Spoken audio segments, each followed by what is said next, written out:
Hi, everyone. This is Tim Melvin of the Tim Melvin Deep Value Report and Banking on Profits newsletter service, coming to you from down here in a nice, warm, sunny day in Central Florida. So we're getting back above that 75-degree mark that I consider the threshold for comfortable living these days. Anyway, we had halted the video service for a little bit to try to figure out how to make it the most useful, informative, and valuable to the subscribers and non-subscribers alike. So we spent some time rejiggering it. We're going to make them a lot shorter, more market and education focused. Those of you who still actually care what I'm finding for recreational reading or comments on sports or other stuff can still follow me on Facebook and Twitter because I'll talk about that stuff quite a bit over on those two sites. Anyway, the big news this week, of course, we've got to talk about falling oil prices. Coming into this, we had pretty good exposure in the deep value and the deep value income portfolio to the energy related stocks. And guess what? Just like everybody else, we got hit pretty hard this past week, particularly on Friday. Now, I'm not sure really what sparked that enormous sell off on Friday. Anybody that went into Thursday thinking that Saudi Arabia was going to give in and throw a bone to the market and agree to even small production cuts was not paying attention to what the oil ministers from Saudi Arabia, Kuwait, and the Emirates were saying going into the meeting. This was about market share. After the meeting, some OPEC officials openly admitted this was about U.S. shale oil production. We've been producing way too much. It's threatening their market share, and they're simply not going to have it. Now, longer term, some OPEC members like Venezuela, Iran, Iraq, and some others, they're going to have a problem meeting their annual budgets if oil stays down at these levels. But for now, OPEC's holding pretty firm, and it's going to have an impact on the U.S. shale industry. It's a potential intermediate term game changer, let's call it. And it was a disaster the past week. I mean, look at some of these prices. ConocoPhillips down 10%, Halliburton down 16%, Noble Energy, one of the better offshore drillers in the world, down almost 15% in the past week. When you get down to the smaller companies, it becomes a bloodbath. The seismic data companies really got hammered with Dawson Geophysical and Mitcham Industries, I mean, just getting hammered for 25% on Friday alone, as the search for oil and gas is going to slow down if we stay at these current price levels. So they got hit. They got hit pretty hard. Key Energy off 25%. Neighbors Energy, which is one of my long-term favorites. I love to buy this stock when it gets cheap enough. Down 25% and almost cheap enough. WPX Energy, one of our favorite long-term holdings, is now back on the buy list as it's back below 80% of tangible book value, down 20% in the last week alone. And C&J Energy Services, which is one of the leading fracking companies, also down over 20% for the past week. So it's been something of a bloodbath. If you came in long, a lot of energy stocks, you got hurt. We had some. However, we stayed true to our stay small and move slow motto. So we got hurt, but not horribly because they were small positions. So we go into Monday looking for more weakness. We may even start to see some of that fun margin call selling in some of these names. And that could get interesting real quick. We're building a list of safe and cheap oil stocks that we want to buy. We have some in the portfolio that are getting close to the point where we're going to add to the positions. So very much watching the energy stocks to see what develops over the next few weeks. Now, I'm not an oil and energy expert, and when you talk to the oil and energy experts, they're all over the place on this. But talking and listening to some of the smarter investors out there that have a long-term success rate in the oil and gas industry can help us guide us through the minefield that is going to be the energy stocks over the next few months. And T. Boone Pickens kind of called this. He said back early in November, and he's one of the most successful energy investors of all time, that U.S. drillers were drilling too much. We were absolutely going to have to slow down production, and some of the marginal players are probably going to have a problem here. Now, he sees low prices through the end of the year, with a bottom coming in the first part of 2015. That's actually one of the more optimistic forecasts I've heard for oil prices over the last month or so. So hopefully that comes to play. Wilbur Ross, I have followed Wilbur Ross into different sectors over the years, be it shipping, auto parts, coal, steel. It's always been an adventure. Had the urge to vomit by the price movement along the way, but I've never lost money investing in deals that Wilbur Ross was invested in. He says that not much lower here. What you're going to see is the Canadian oil sands producers, they're some of the highest cost producers in the world, they're going to start to bring production offline. They simply can't afford to dig for oil and gas in the oil sands at current prices. So sustained levels there are going to bring some of that production off. And you are definitely going to see some cutbacks in the higher cost offshore deep water drillers and producers. It's one of the things that was weighing on stocks like Noble Energy last week. And the U.S. shale industry is going to see some production declines. It's inevitable. Some of the marginal players are going to run into a real problem here. The marginal players with high debt loads, that's beyond a problem. This is going to weigh on the high yield market quite a bit because a significant part of the high yield market fundraising in the past 5 years has been shale related energy companies. So we could see some weakness, some defaults in energy related high yield debt. So we're going to keep an eye out for that. That could actually be something of a bottom when we start to see widespread debt defaults in that area. Now, one area that's going to get hit really hard is renewable energy because the price advantage of carbon fuel is now going to become even larger than it already was. I know everybody wants to think that we're going to power our cars, as Dan Dicker said in the Real Money article on Friday, on sunshine and smiles, but it's not going to happen, guys. Not for a long time. We can produce energy from alternative sources right now. We just can't do it very cheaply, and the infrastructure costs are just absolutely out of control. There's a recent Wall Street Journal article that actually looked at the poster child for alternative energy. That's Germany. Germany on some days gets as much as 100% of its domestic energy demand from alternative energy when it's a sunny day with the wind blowing pretty good.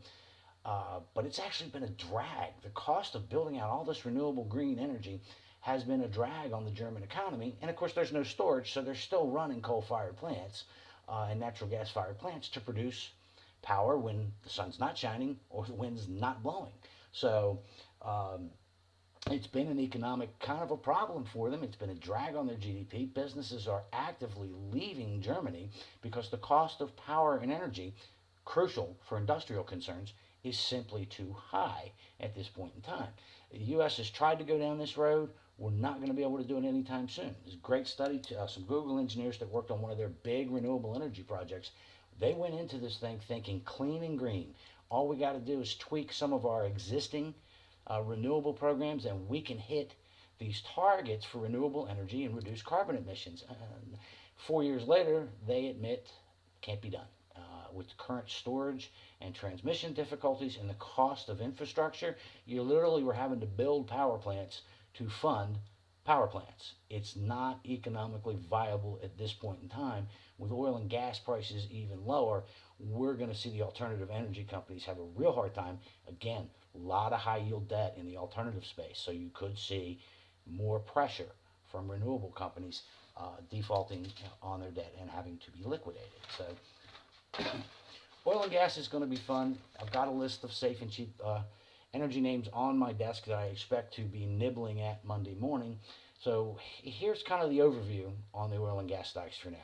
Oil prices probably going to go lower before they go higher. There's going to be some damage in the energy stocks in the weeks ahead if I'm actually correct about the direction of oil prices. There's going to be a lot of margin calls. Energy heavy portfolios that use debt are going to have to sell. A lot of hedge funds are in exactly that position as we go into the Monday opening of the market. So it'll be interesting to see what happens over the past week. We could see margin related selling that gives us an incredible buying opportunity. Now, go lower in the short term. Eventually, oil and gas goes higher over time. Oil and gas usage is going to go up, not down, in the decades ahead.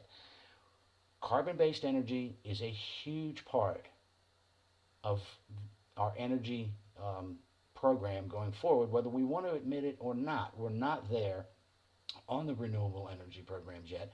And until we solve some of the storage and distribution problems, we're not going to get there. We need a breakthrough technology. It's not on the horizon. Perhaps it'll happen in the next 10, 20 years, be a complete and total game changer. We're not there yet. I don't see anybody making the research effort at the level, I call it a Manhattan Project level of research and development that needs to be done. We're simply not there. Oil and gas are here to stay. The world population is growing. The economy eventually does, in fact, get better. And we will see oil and gas prices continue to move higher over our lifetime, which means these stocks, as they get down at 75 and 70% of tangible book value with strong balance sheets, those companies are going to be a tremendous buy. It's really where you want to focus. Marginal companies, they're going to default, they're going to go out of business in the U.S. shale fields. It's just a simple reality of fact if oil does stay down here below $70 for an extended period of time. Even below 75 is a huge problem for a lot of these companies. We're going to focus on energy stocks with a margin of safety. We want strong balance sheets, very low debt levels, lots of cash on hand. We want management that has skin in the game. Before you buy any energy related stock, you need to pull up that last proxy filing for the annual meeting and see exactly how much stock officers and directors own. I do not want, as we go into a period of extended lower prices, the guy running my energy company to own 500 shares and have no skin in the game whatsoever beyond options and stock grants. I want to see that the guy is going to get hit hard personally should his company go out of business. I want him on the same side of the table with me. So look for ownership that has skin in the game of safe and cheap oil companies. And I think you'll be able to put together a decent portfolio of these things that shows some huge gains over the next 5 to 10 years, which that is our investing threshold. Now, stay small, move slow. Do not back up the truck in here. Nobody has any idea the direction of short-term prices. We're just trying to make educated guesses. We could be wrong. You could go down to 50. Who knows? And that's another game changer.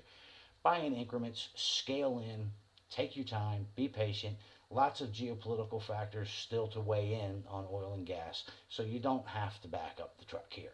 Be patient, stay small, move slow, and focus on safe and cheap energy companies where ownership has skin in the game, and you should do very, very well over the next 10 years.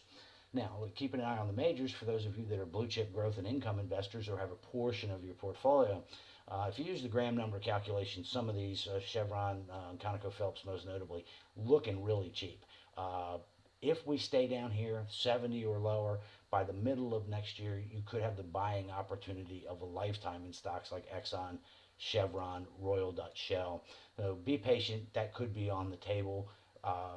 If it happens, I will definitely be a buyer of those high quality stocks at once in a lifetime prices. But wait for it. Don't rush. Okay.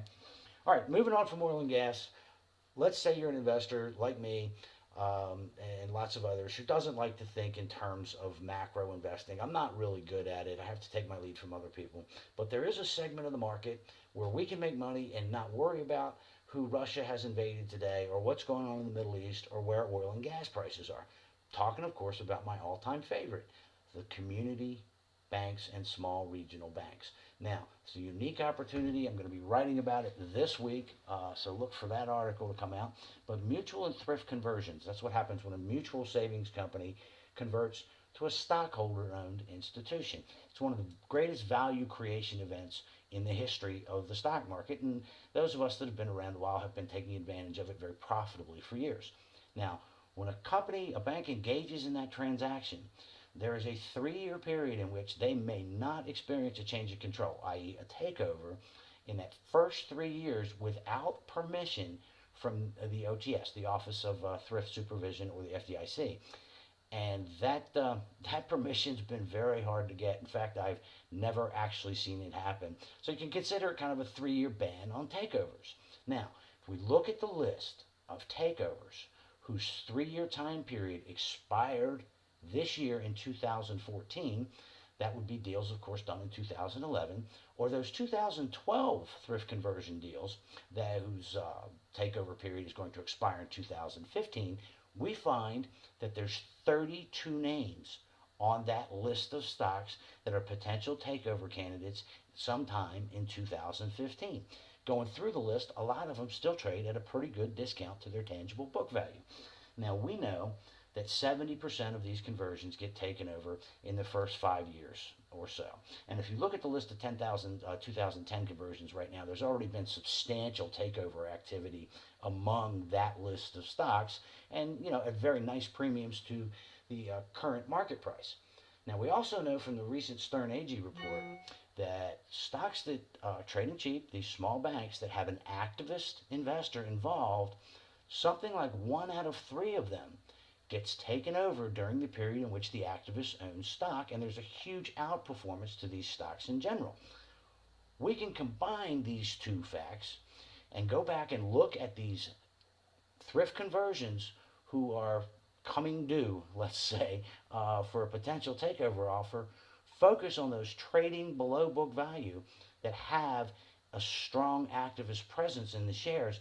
And we've got a portfolio that has a very high possibility, if not probability, of outperforming the stock market by a very wide margin without all the macroeconomic or trading related volatility. It's as close as a win-win on Wall Street as you're ever going to come to.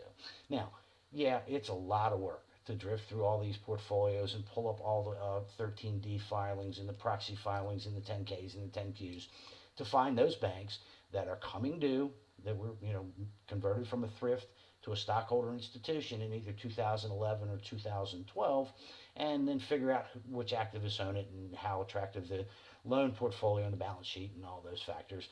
You can do all that work. It takes a lot of time, or you can, of course, you can always let me do it. And you do still have a few hours left to take advantage of my Black Friday special. If you go to vip.marketfi.com/value-friday/, you can get both services, Deep Value and Banking on Profits, as well as the monthly publications that are part of those services. Normally they're $3.99 each. You can get them both through the rest of this weekend, a few more hours, for just $4.99. So check out that link. I will have it as part of the YouTube link on this, so you can just click on it. It'll be on the YouTube page. Subscribers to either service that do not already have the other service can give a call, and I'll have the number again on the YouTube page that links to this, to customer service, and we'll upgrade you to the other service and all the bells and whistles for $100. So there we have it. Oil, pretty much a mess right now. It's going to create some opportunity. No need to back up the truck. Be slow, be cautious, buy at a large discount to the asset value, insist on a margin of safety, and skin in the game. And if you don't want to have to worry about any of that at all, well, just focus on the community bank stocks. 32 bank stocks. Most of those are actually already in the Banking on Profit portfolio because they are cheap. They do have an activist presence, and we will not be surprised to see many of those banks taken over at big profits in 2015. Anyway, guys, I hope you enjoy the rest of the weekend. We've got a big day in the NFL, so I'll be doing that most of the afternoon until my wife decides we have to decorate the house for Christmas, because I guess I have to do that today too. Anyway, we're going to get back to the regular weekly videos. Don't forget to follow me on Facebook, Twitter, and LinkedIn, and I will talk to you guys next week. Have a great week, everybody.